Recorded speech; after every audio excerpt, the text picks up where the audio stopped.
O Great Spirit, saints and sages of all times, of all places, O ye powers that be, Om Shri Babaji Namaha, Om Shri Lahiri Mahasayaji Namaha, Om Shri Teshwarji Namaha, Om Shri Paramahansa Yoganandaji Namaha, Om Shri Satguru Shariji Namaha, Om Shri Swami Pranananda Namaha, Om Gam Ganapataye Namaha, Om Gum Gurubhyo Namaha, Om Namah Shivaya, Om Shri Hanumanji Namaha, Om Shri Shivaji Namaha, Om Shri Lakshmi Ji Namaha, Om Shri Ravi Vanamaha, Om Shri Chandra Vanamaha, Om Shri Mangala Vanamaha, Om Shri Bodhi Vanamaha, Om Shri Brihaspati Vanamaha, Om Shri Shukra Vanamaha, Om Shri Sani Vanamaha, Om Shri Rahu Vanamaha, Om Shri Ketu Vanamaha. Om Sahana Vavatu, Sahana Bhunaktu, Sahaviryam Karavavahai, Tejasvi Navadidam Astu Ma Vidvishavahai. Om. May there be peace between us, peace and ease in our communication. May we hear that which needs to be heard. May the spoken word be that which needs to be spoken. May the silent vibration radiate that which needs to be felt. Om Shanti, Shanti, Shanti.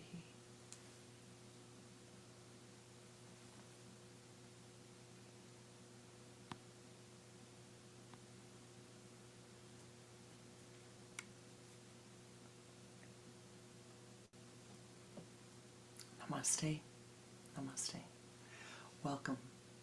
Welcome to my heart, and welcome to our Sunday Sangha, our meditation.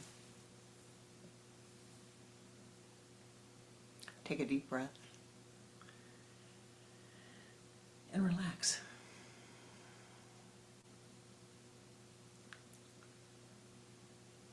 Once upon a yogi time, there was a scientist. And he was a very learned man. And he set up his experiments with great organization. He was setting out to prove the existence of certain features of life. He was setting out to understand more and more and more about the nature of life, to satisfy not only his own curiosity, but to help others, as he thought it, to help humankind and all sentient life. Well, as he was doing his experiments in his lab, he noticed the beginning of the year came around, calendar year, and everybody was back at work. And people kept coming into his lab. Right when he was in the middle of something very important, they'd come in. Sometimes they'd knock. He wouldn't answer. They'd push it anyway. Sometimes they didn't even bother to knock. They just walked right in. He said to his lab assistant, I don't know what to do. We keep getting interrupted. Oh, I know what to do, doctor. We'll put a sign on the door. Good thinking.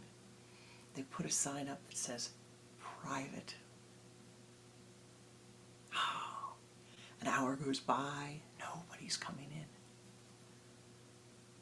2 hours go by, and all of a sudden, boom, somebody charges right into the room.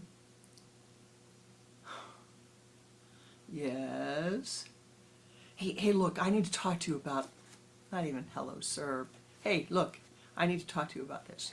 Can we talk about this? Can I make an appointment to see you when I'm finished with my experiment? Guy leaves. He says to his assistant, that didn't work very well. All right, well, private, please stay out. And time goes by, a minute, 5 minutes, 30 minutes. Nobody comes in. They think they've got it. They go back working diligently on the experiment. And then 1, 2, 3 people run into the room. The scientist says, can't you see? It says, private. Please keep out.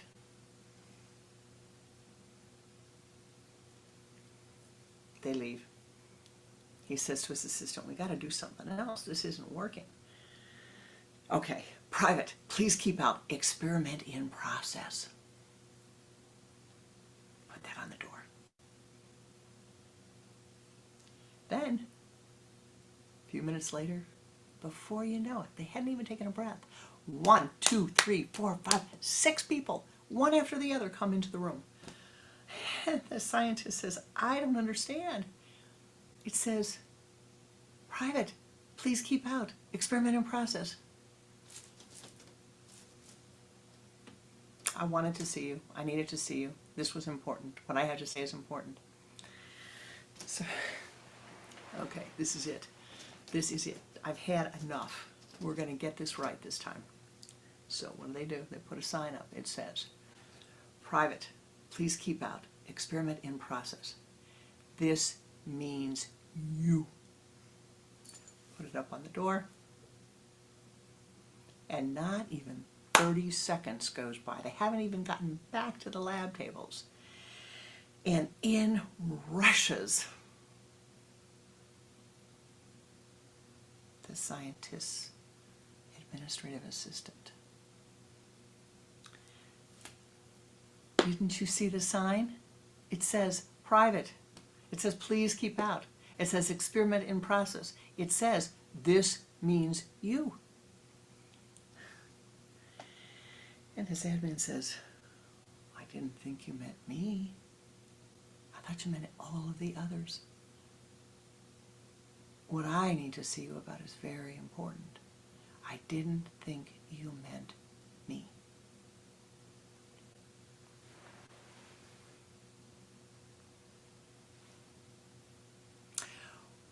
What does that remind you of? Your own mind, I am hoping. Your own mind, perchance. The willfulness of the mind behaving as it chooses. You sit down to meditate. Quiet the mind, take a deep breath. A thought arises, neti, neti, neti. That thought goes away. Another thought arises, neti, neti, neti. That thought goes away.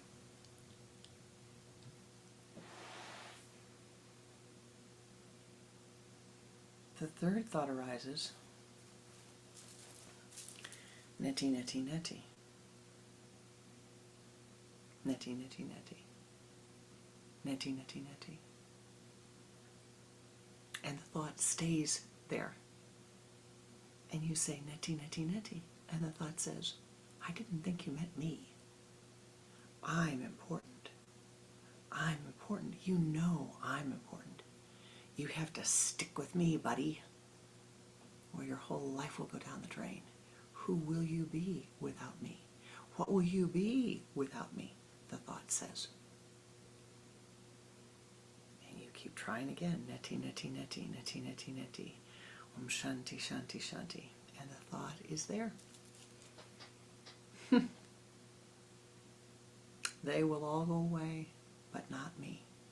I am here with you. For in the past you have given me priority. You have fed me. You have nourished me. You have noodled on me. You have thought about me again and again and again and again and again and again. You've talked about this hurt that you've experienced again and again and again and again and again. And you've spread it throughout the world with your thumbs, with your writing, with your speaking, again and again and again. I am here. I am here. I will to be here. I am here. You want me to go away? Good luck with that. Now, what do the scientists do? The next thing to do is to lock the lab door, to not let anybody in. But in doing that, everything within has to be quiet. Everything within has to be calm. There cannot be any distractions. It all has to be calm. It all has to be quiet.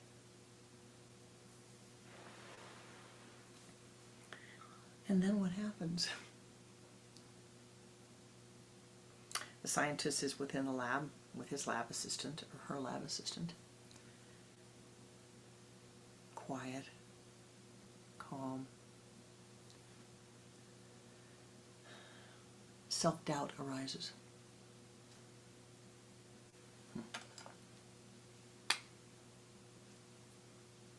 What did we say? What order did we do that in? Oh, I think we better double check that. Oh, we better triple check that. Oh, I'm not so sure what we did there. Self-doubt arises. And the scientist says, what happens here? What has happened here? Here we are, quiet. Nobody's here. We are not being interrupted, but it's worse than before. It's worse than before. My mind is barraged with doubts, with memories of the past, with hurts of the past. And what is to be done? And with that, the scientist unlocks the door and goes out into the world and tries to solve it by talking. It doesn't work. That is you. That is me. The untamed mind. The untamed mind. One of my beloved disciples has a young son who is 3. And the child was born with Mars upon his ascendant. So, that makes for a very fiery personality when you have Mars upon the ascendant. And this is the 4th child that this soul has had. And he said to me not too long ago, none of my children have ever reacted like this. None of my children have ever been so insistent on having their own way. Insistent. He said he talks to you as if he's 40 years old. You listen sometimes and you have to think to yourself, is this really a 3-year-old talking to me? No, it's not. It's a soul that's incarnated in the body of a 3-year-old, which of course makes it much more difficult for the child, because they know, they believe that which they will should manifest in life. But within you and within me, there's that 3-year-old child. Within all of us, there's a 3-year-old child. The child that thinks, because I will it, thus it should be so. And today the moon has moved into the sign of the zodiac of Leo. Leo is a sign of the king. Leo is a sign of the zodiac that is most associated with that consciousness of I will. Because I will something, it should manifest. Because I will something, it should come to fruition. Because I will it, here's the key. Here's the key. It should be manifesting here and now as I want it. Not as anybody else does, but as I want it. It should be manifesting in that way. Well, it doesn't. Because why? Why? Because you and I are a part of life. We are here having the human experience. You incarnated to this planet, to this plane, to have the human experience in what really is the Saturn realm, the time delay realm, which is, know it or not, a superb, supreme blessing to be upon the earth. You've worked very hard to get here. And now the key is to really recognize, what does it mean to be having this human experience here upon the earth? It is a human experience. What does it mean to have that experience?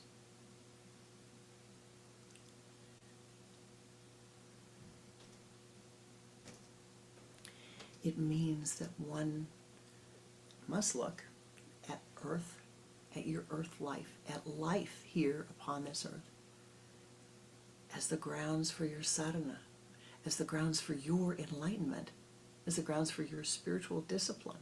You have plenty of opportunities presented to you each and every day, throughout the course of every day.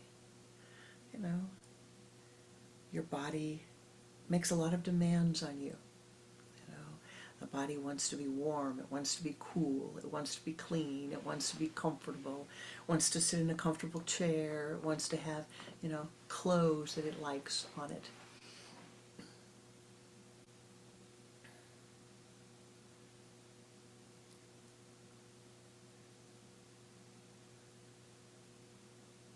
And with those demands, time unfolds. With those demands,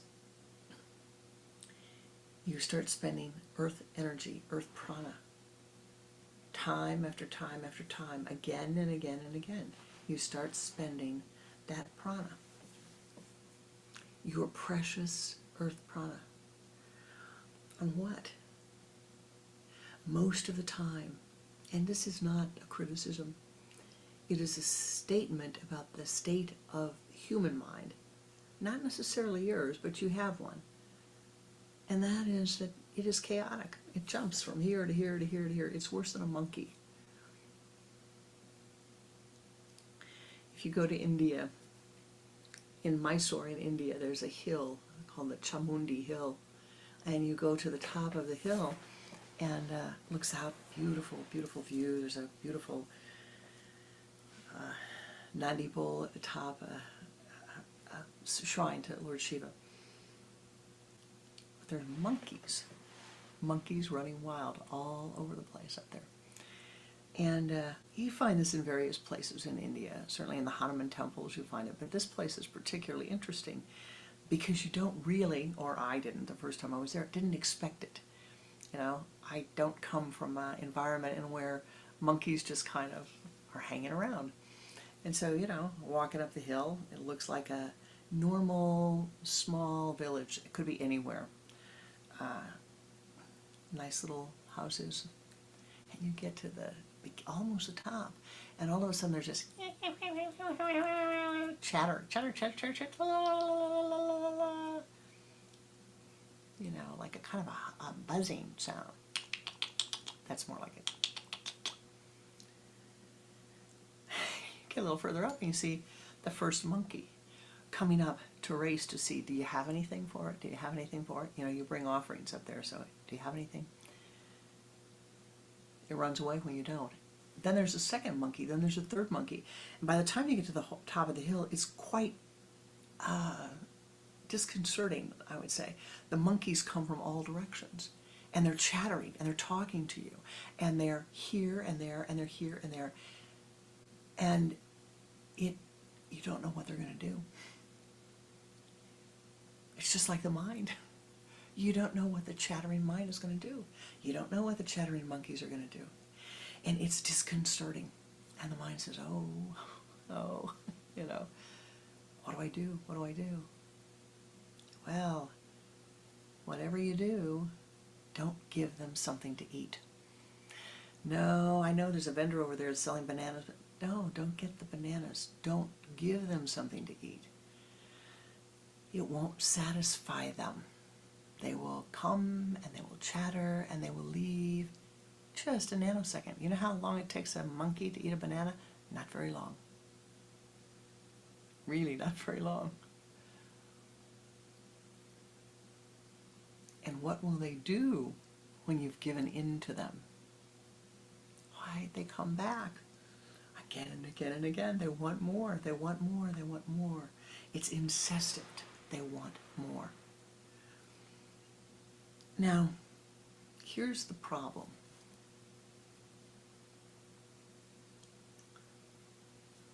The monkeys, they're only bothering whoever the beings are that are coming up to the top of the hill. You know, if you happen to be wanting to come up to the top of the hill, they're going to bother you. You know, you go other places in India, you know, and gosh, there's a couple of the Hanuman temples that they've just taken over the temple. They just overrun the temple. People feed them, they stay there, and they've really taken over by the thousands.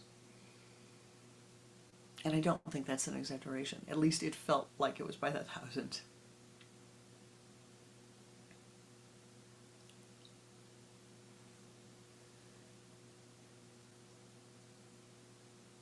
What do?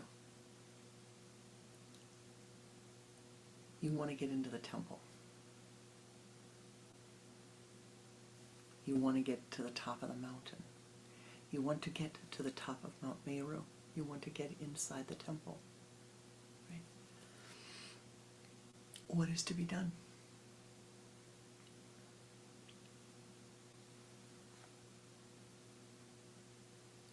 The mind must be trained. For if it is not, the harm that the thoughts that are running, ranting and raving within your mind, the harm that they can do to the earth is far, far greater than any harm that the monkeys do on the hill or any harm that they do on the temples. You know, they leave their own waste all over the place. They leave the food, the remnants of the food that they eat all over the place. They tear things apart. They leave it all over the place. Garbage, garbage, garbage. Your thoughts do the same thing, except we have been misinformed, if you will, to think that what really counts is the actions.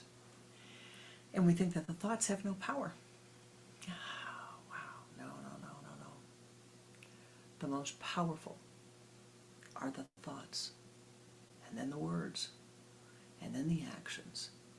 For the energy precipitates downward, first from the causal to the astral, in the form of senses, intuitions first, and then formulated states of consciousness, and then vak, the spoken word, and then action, the kriya. But the thought that you think consistently, repetitively, again and again and again and again and again, every time you see someone's name and you say, oh, shanti, shanti, shanti, shanti, shanti, shanti, shanti, I accept you. I accept you. I respect you. I respect you. May not like what you're doing, may not like your behavior, but I accept you. I accept you. And I respect you.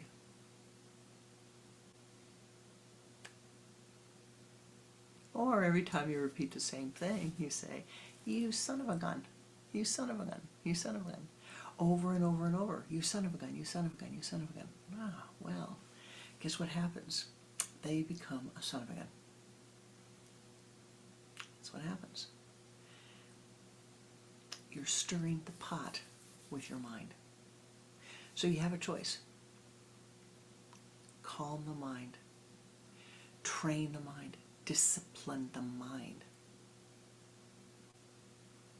Look at what you're feeding it. Are you feeding the mind positive energies? Are you feeding it positive thoughts? Are you feeding it sacred thoughts? Are you feeding it mantra? Or are you feeding your mind self-defeating thoughts? Are you feeding your mind something that is not constructive? Something that is destructive? Now, it has become clear in recent years that one of the biggest contagions in the world has become self-doubt, lack of a feeling of self-worth, leading us to the need for approval of others, leading us to behave in sometimes quite illogical ways in trying to gain the approval of others. Now, maybe that's not been your problem, but let's just suppose perhaps a little bit of your consciousness feels like that, just a little bit. Feels like, yes, I do want their approval. Yes, I do.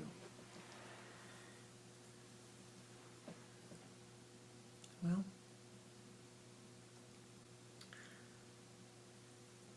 the Kriya, the yogic tradition, would say, take that thought and hold it into the light and say, neti, neti, neti, neti, neti, neti, neti, neti, neti.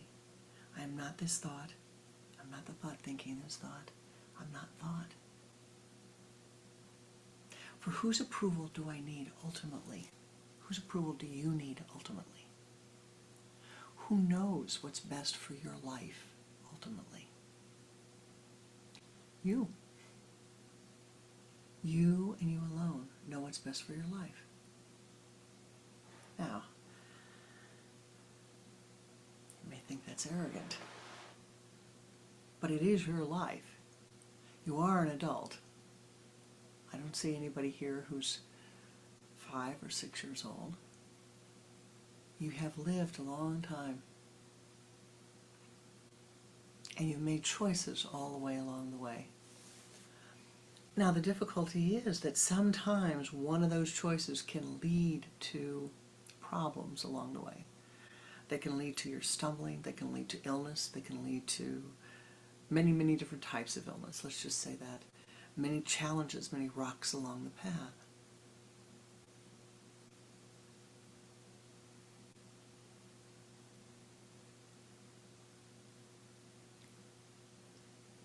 But it's your choice.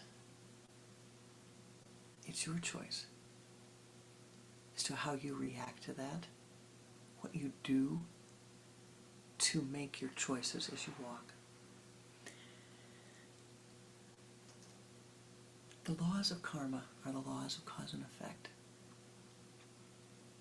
It does not mean that you are to blame for anything, not for anything, but that you are responsible for how you react to something.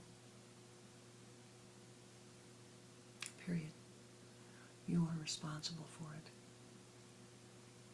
Can you accept yourself? Can you look in the mirror and say, I accept myself?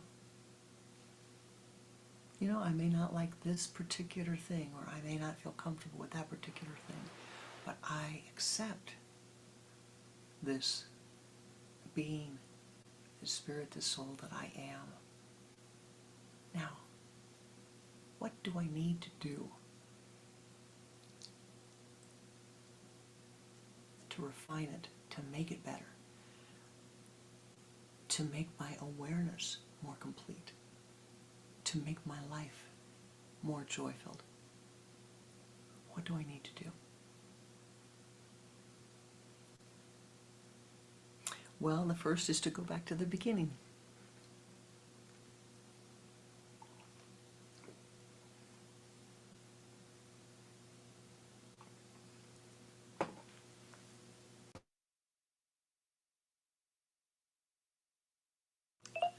Go back to the beginning, if you will.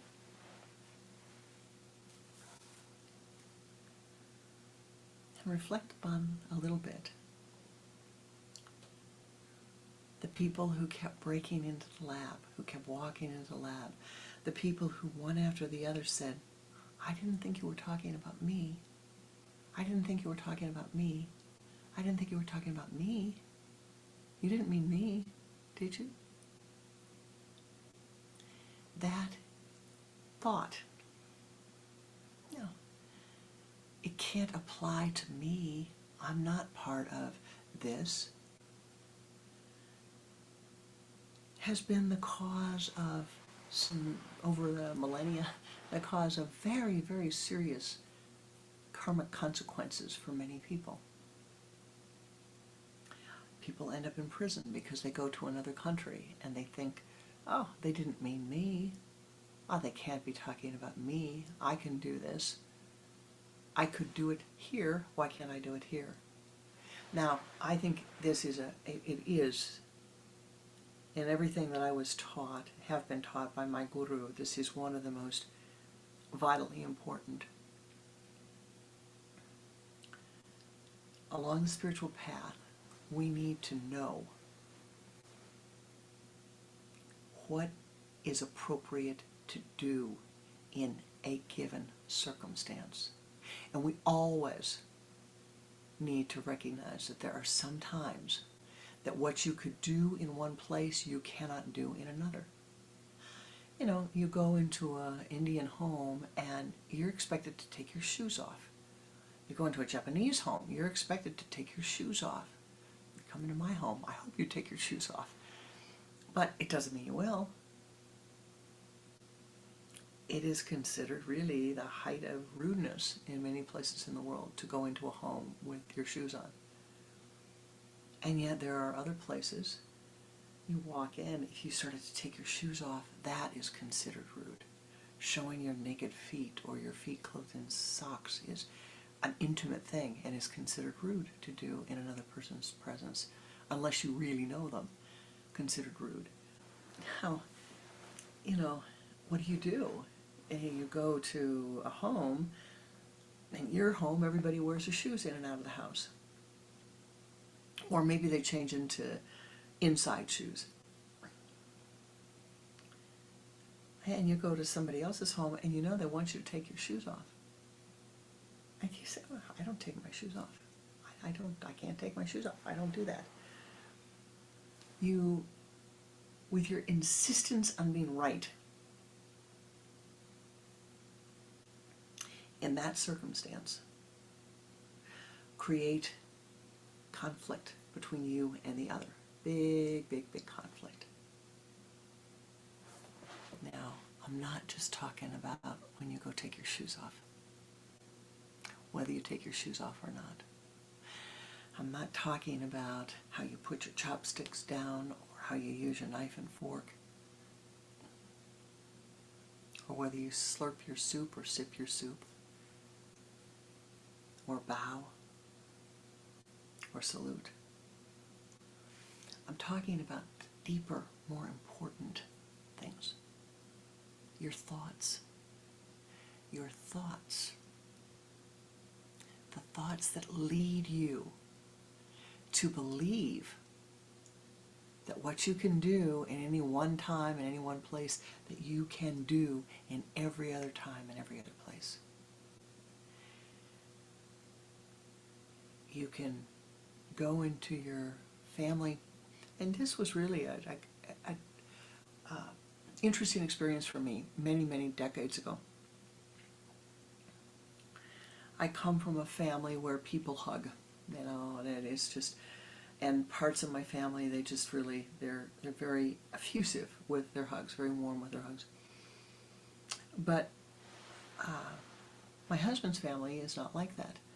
And some of them hug, you know, but shortly after we were married, very early on in the early years, we were at a wake, in fact it was, and I went up to one of the relatives and hugged the wife, and she responded, but I went to hug the husband, and I could feel, unlike I'd ever felt before, he just pulled back. I mean, he pulled back and he stiffened up like a board, and I said, I am so sorry. I said, I'm so sorry. And he'd always been kind to me and warm welcome, warm smile. And I just said, he says, you know, I don't do that. And I said, I'm really sorry. I really didn't mean to offend you. I'm really sorry. his sons and daughters come over and get big hugs. His wife comes over, big hugs. They tease and I just ignore Dad. And I didn't. I got it for the first time in a way that to this day I can feel it. It was a deep spiritual experience for me because I felt it. I really behaved improperly to him. Somebody that I had a lot of respect for. He was an elder in the family. And it would have been appropriate for me to hug other people that were there, but it was not for him. Everybody knew that, but me. I was new enough to the family. I didn't know. And my husband hadn't thought to say, hey, Uncle, you don't do that with him. But what I learned from that, and I hope that I can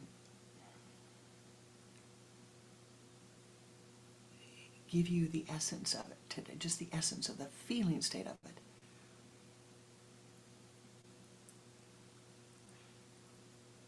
It was an instantaneous recognition that on the spiritual path, your one's responsibility is to adjust, adapt, acclimatize,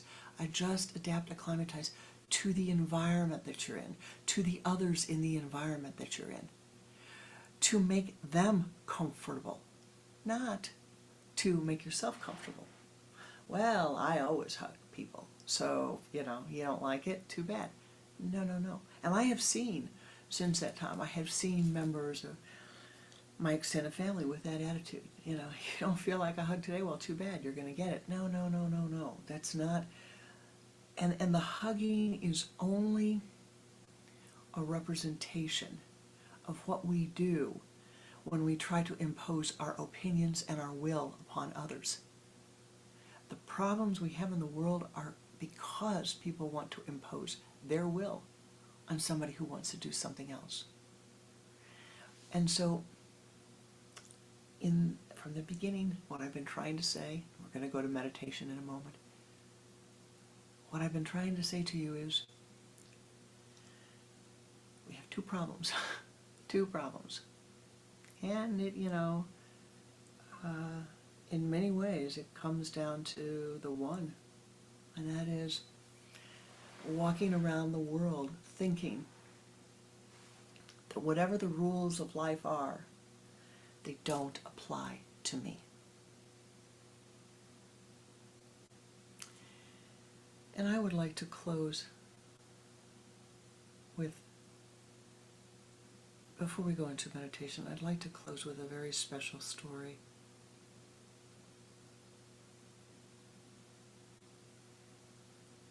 And that maybe summarizes this.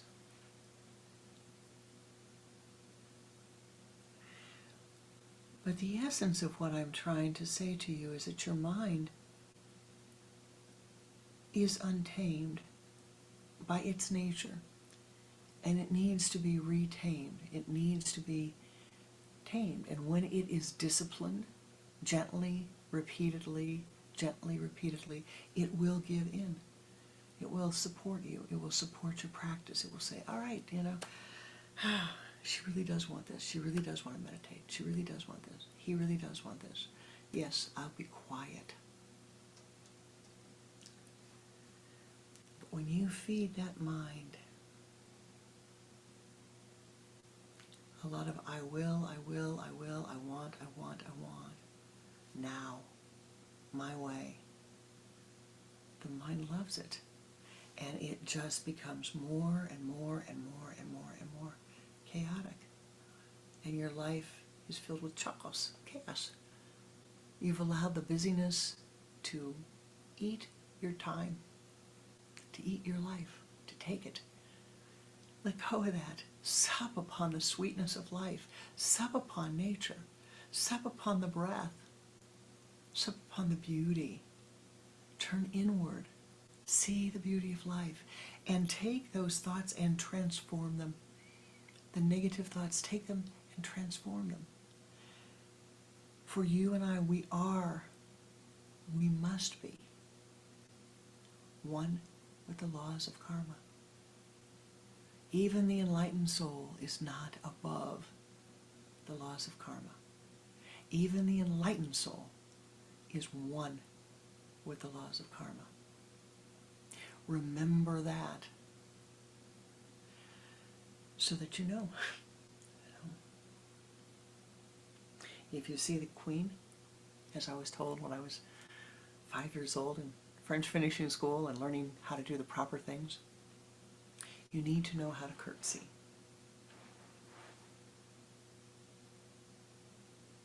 I can't say that that skill has been used a lot, but it has been used. When you see the king, you need to know how to curtsy.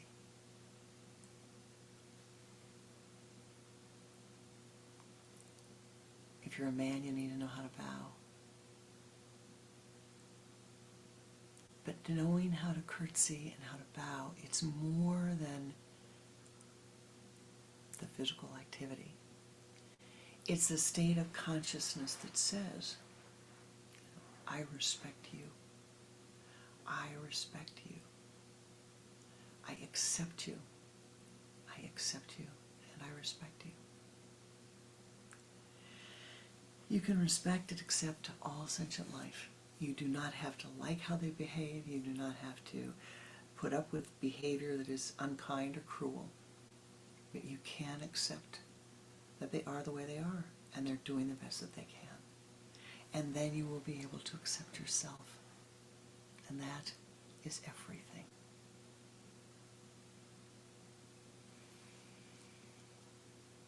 Let us go into meditation now.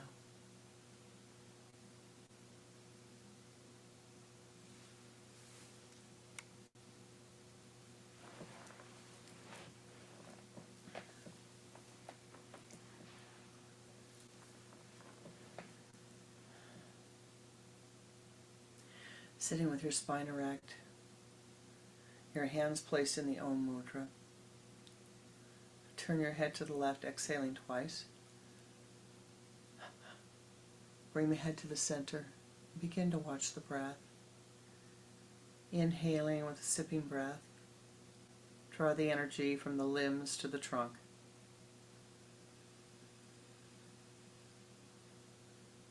Inhaling again from the trunk to the spinal column.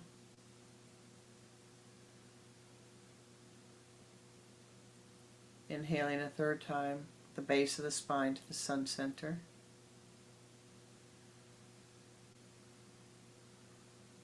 Moving that energy out as a golden light. Move it out in front of you. Sweep around your body, moving to the left 3 times, encase the body in light. Expand that light as much as possible. And now ascend to the high place.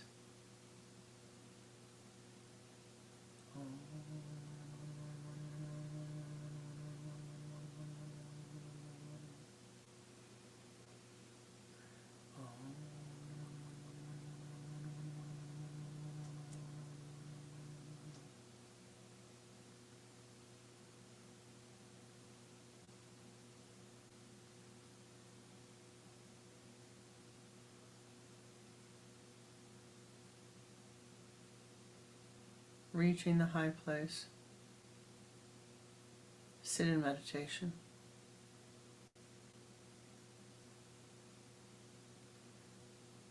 In front of you, see the light of Kriya, the eternal flame that burns within all divine beings.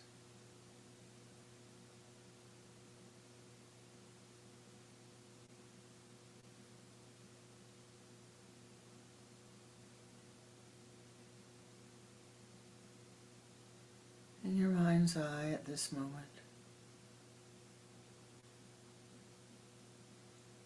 see the most beautiful form of life radiating forth from that flame of Kriya.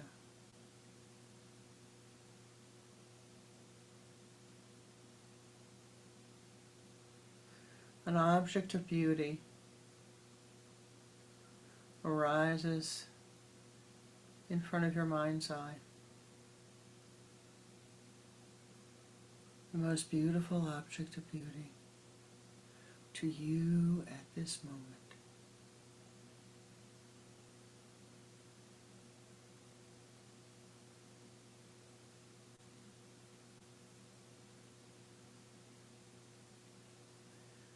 Bring it closer to your mind's eye.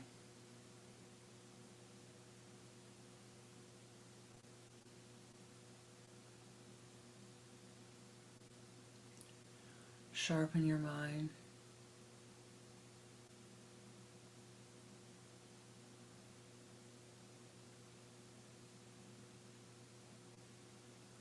Smell the form of beauty.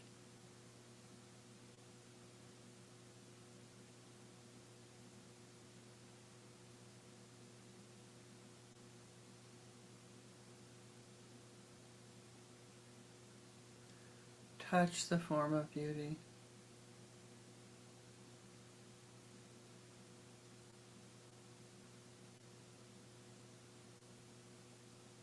Taste the form of beauty.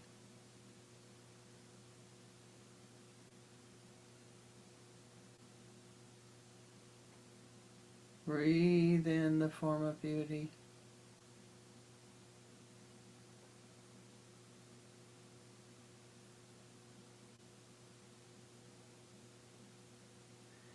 Inhaling, bring that form of beauty to your sun center.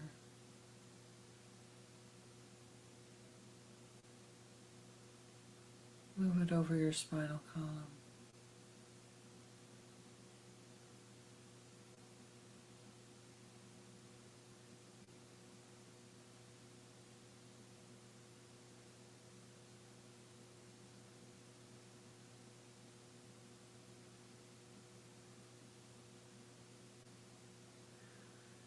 Sharpen your mind's eye to see the form of beauty.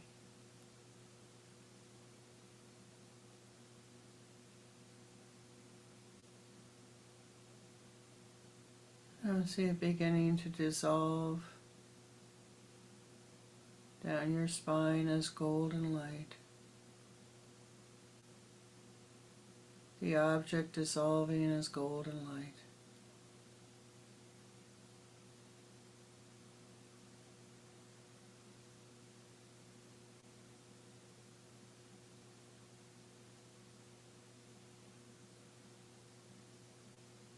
Pouring down the spine, pouring through the trunk of the body, the limbs of the body.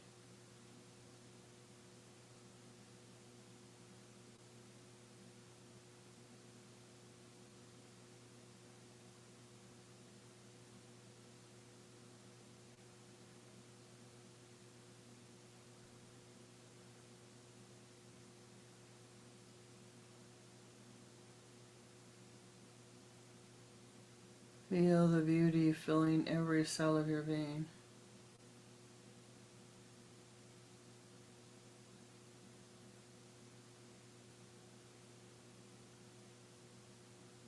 Now chanting the Om Shanti mantra. Radiate that beauty, the beauty which thou art. Radiate it into all realms. Om Shanti, Shanti, Shanti.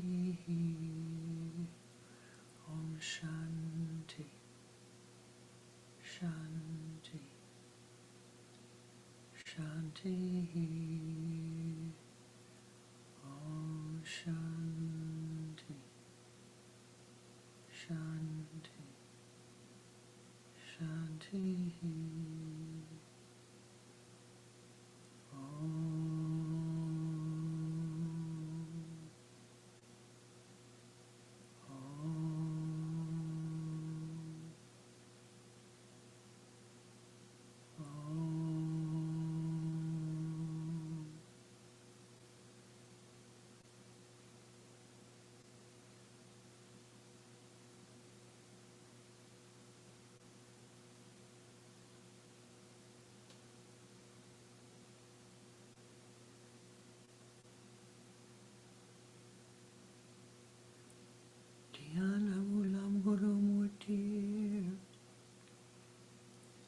Pujamulam Guru Padam, Mantramulam Guru Vakyam, Mokshamulam Guru Kripa. Om Namah Shivaya Gurave Satchitananda Murtaye Nishprabhanjaya Shantaya Niralambaya Tijase Om Gurubhyo Namaha Om Gurubhyo Namaha Om Gurubhyo Namaha.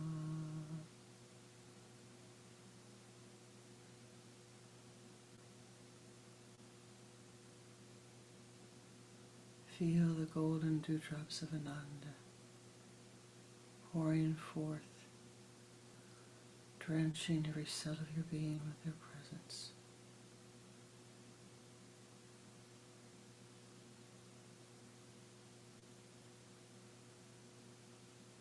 Om Shanti, Om Shanti, Shanti, Shanti.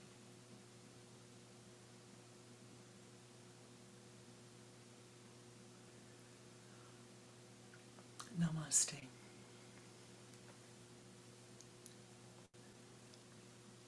Thou art blessed. Become an ever greater blessing unto all of those who enter your aura.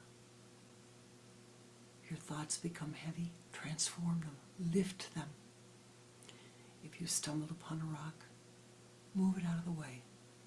Walk gently upon the earth. Walk gently through your life. If your thoughts become aggressive, in anger or emotional filled, calm them, calm them. Take a breath, a deep breath.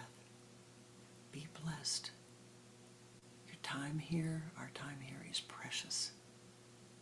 Use it wisely, skillfully, and become a blessing unto all of those who are also here.